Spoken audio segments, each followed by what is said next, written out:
On July 15th, 2026, we locked the entire class roster in a single day. 8 classes, 9 abilities each, reviewed one at a time. A combat spine with a proven, nearly 2-decade precedent, and an audit of every ability against the motion already in hand. Most of it confirmed on paper, 3 small gaps flag, and the eyeball test still to come. By that evening, an argument that started a month earlier was over. Every design question still blocking a build had an answer on paper. The roster, the kits, the combat spine, and the last 3 tuning knobs settled ability by ability, class by class. Some vocabulary first. MMO combat runs on 3 jobs: the Trinity. Tanks soak the damage and hold the enemy's attention.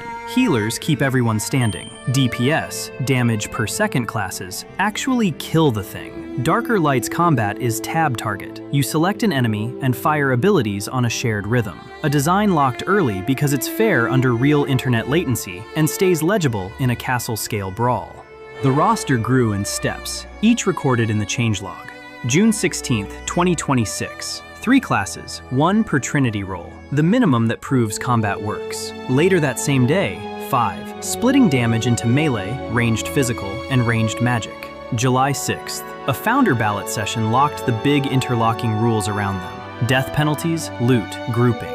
Then, July 15th, the day this episode covers, 5 became 8, and the placeholder names, tank, healer, archer, mage, became names any tabletop player already knows: fighter and paladin holding the line, cleric and druid keeping you alive, rogue, barbarian, ranger, wizard doing the hurting. Why double the tanks and healers? Because every MMO player knows the real endgame boss: finding a tank. Scarce roles kill groups. 2 distinct classes per scarce role is a deliberate attack on the wait time. And why did 8 suddenly stop being more work than 5? Because the build plan comes in 3 waves. Wave 1, fighter, cleric, ranger, proves combat. Wave 2, rogue, wizard. Each adds exactly 1 new combat system: stealth and cast bars. Wave 3, paladin, druid, barbarian, adds no new combat systems. The mechanics they need already exist by then, so what's left is the class-shaping work: kits, tuning, silhouettes. That's still real work, it just isn't new engineering. That single scheduling fact is what turned a bigger roster from a someday into a yes. Here's what the day actually looked like. The method is the decision sprint. Each roster question gets laid out as a short list of real options. Everyone argued honestly, its costs attached, the comfortable choice attacked as hard as the rest, and a recommended pick with the reasoning for it. Then the founder decides. The pick becomes law, written into the design files while it's still fresh, and we move to the next question. On July 15th, we started with the roster question. Keep 5 and rename, go to 8, go to 11, take the full tabletop 12. 8-1, the biggest roster where no 2 classes solve the same problem the same way. Then we did it 8 more times. Every kit reviewed class by class, all 9 abilities each.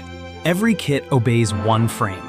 A builder, your bread and butter attack. A spender, the big signature hit it charges up. 2 abilities that do your job: tanking or healing or damage. 2 utilities, a panic button, a group boon. Every class, even the loners, carries 1 buff that makes any party genuinely happier to have them. And the 9th slot, the interesting one, we'll get to in a moment. The review produced real changes. The fighter picked up shield throw. Hurl your shield at a target trying to run past you, and it comes back. Because the choice was pressure tested on how a sword and board tank stops a runner it can't reach. Each class got a signature weapon silhouette. The barbarian's 2-hander, the rogue's twin daggers, so you can read who's coming for you across a battlefield by outline alone. The 9th slot exists because of the day's biggest design lock: the dual target system. The idea isn't new. Warhammer Online shipped one in 2008, but it handed that toolkit to a single archetype. Darkerlight builds all 8 around it, and inherits its safety rails, not just its good idea, instead of relearning them the hard way. Support players have worked around single target selection for 20 years. Implied targeting, focus targets, mouse over macros, custom raid frames. It works, but it lives in add-ons and muscle memory. Darkerlight gives every player 2 targets held at once: an offensive target, marked red, and a defensive target, marked green. Hostile abilities automatically go to red. Friendly abilities automatically go to green. A cleric keeps smiting the boss while every heal flows, untouched, to the ally they're guarding. Choosing which ally to guard is still a real decision. There's a quick swap key for exactly that, but you never lose your damage target to cast a heal. And that ninth ability, every class has a defensive target skill, a standing effect on whoever your green target is. The pattern runs roll deep. Tanks redirect. The fighter's guard transfers a share of the damage their green target takes onto their own shield. Healers sustain. The cleric's ward of faith watches an ally and auto-shields them the instant they drop low. The druid's life bond keeps regeneration trickling. And DPS punish. The barbarian's blood pact turns damage dealt to a friend into personal fury. The ranger's covering fire snap shoots whoever's attacking theirs. The rogue's watchful shadow and the wizard's mirrored ward round it out. Every class in the game, even the assassins, has a mechanical way to say, "This one's with me." Here's the part that matters. The concept wasn't taken on vibes. Warhammer Online is gone. The servers went dark in 2013. The mechanic outlived the game. A volunteer community kept it running and kept documenting it, which is why its balance rules are still legible today. We check that surviving record rather than working from memory, because a good idea still has to be shown to have worked in a live game. That record preserves the tested rules. Damage transfer works within a fixed range. It can be blocked and parried. 2 tanks can't stack it on one target, but 2 tanks guarding each other is legal. Darkerlight adopted those battle-tested guardrails, a proximity tether so you must stay near who you protect, 1 defensive effect per recipient, and a hard cap on stacked damage reduction so nobody builds an immortal. Years of another game's live balance scar tissue, inherited without paying for the mistakes ourselves. Now the unglamorous step that separates a design document from a shippable plan, because there's a hidden tax on every ability you design. Something has to animate it. Deciding a kit is the fast part of this work. The motion behind it is where the hours actually go, and a roster you can't animate is a roster you can't build. So the same day the kit's locked, we put them through an animation audit. Every ability's animation column rolled up into a few dozen distinct motion needs: swings, casts, draws, dodges, shouts. Then, each one was checked against the vendor's own published clip lists, the named files, not the marketing copy. Worth being precise about what that proves. A matching clip name is not a watched motion. This was a desk check, and it was graded as one.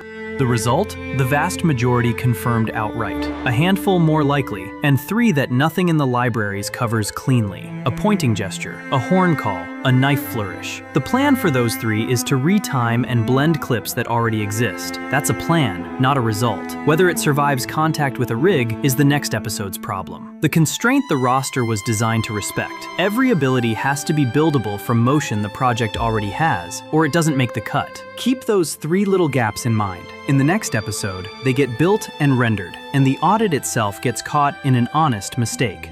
That evening, with the roster locked, 3 tuning questions had been sitting open for weeks, small numbers with outsized emotional stakes in a game with open PvP, where players can attack each other in the world. The founder locked all 3, one by one. First, what do you lose when you die carrying trade cargo? Darkerlight's answer, locked with a plain English promise attached. You always keep more than you lose. A share of the cargo drops. A minority, never the bulk of it. Piracy stays profitable enough to exist. Being robbed is never ruinous. Second, when does an attack knock you off your mount? Not on any hit. That hands every archer a free dismount button. Not never. That makes horses escape machines. The lock, a stagger threshold. Your mount shrugs off a stray hit or 2. Focused fire inside a short window brings you down. The promise, a lucky arrow won't unhorse you. A real ambush will.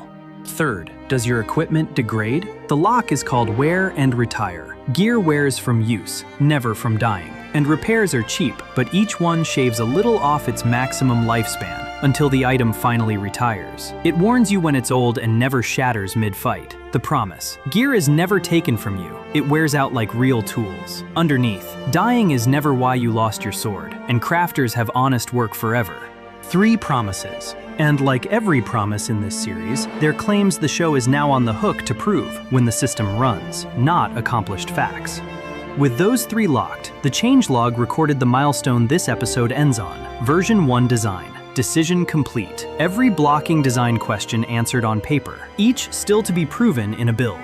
8 classes, 72 abilities, 1 borrowed and battle-tested combat spine, an animation plan checked on paper, and a version 1 design with no open blocking questions left, on paper. Because a design document can promise anything, and paper always compiles. The receipts come next, the same day's scariest technical unknown, put on trial with real files, screenshots, or it didn't happen.